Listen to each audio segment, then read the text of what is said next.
Welcome. Come on in. It's Thursday and it's happy hour. Home happy hour to be exact. So grab a drink and let's get started.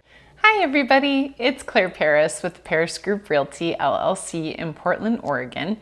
And today we're talking about property disclosures. So first off, who fills them out? It's typically the seller who's filling out the property disclosures for the buyer. So the buyer's going to get a copy of them. And it's not something that they just come up with. It's actually a document that they fill out, a questionnaire that's got about 200 questions on it. Everything you could possibly think of, from is there fill dirt on the property, to was this a meth lab, to do you actually have the right to sell it? All kinds of stuff in between.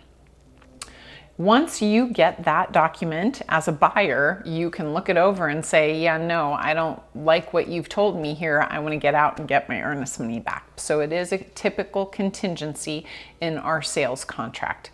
From the seller's perspective, you want to make sure you tell everybody everything.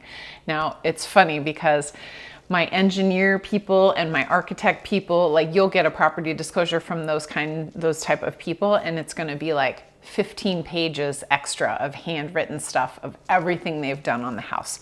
But most sellers don't do that in depth of a job on it, and you really should, because that's going to be a great protection for you in the future when the buyer buys the property and say the basement leaks, and you're like, oh, hey, I let them know that the basement leaks when it rains 3 inches in a day.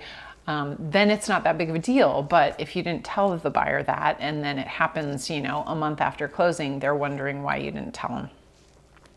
So what other things can come up on the property disclosure? Pretty much anything. Anything you did to that property when you owned it, you should probably put it on the property disclosure. And buyers, I would just give you the advice that if you get a document that's humongous and looks kind of scary, that's way better than a document that's just got a few checked boxes on it. I'd much rather have a property disclosure where the seller told me everything they've done on that property for the last 10 years than one that they're like, yeah, it's fine, it's good, don't worry about it.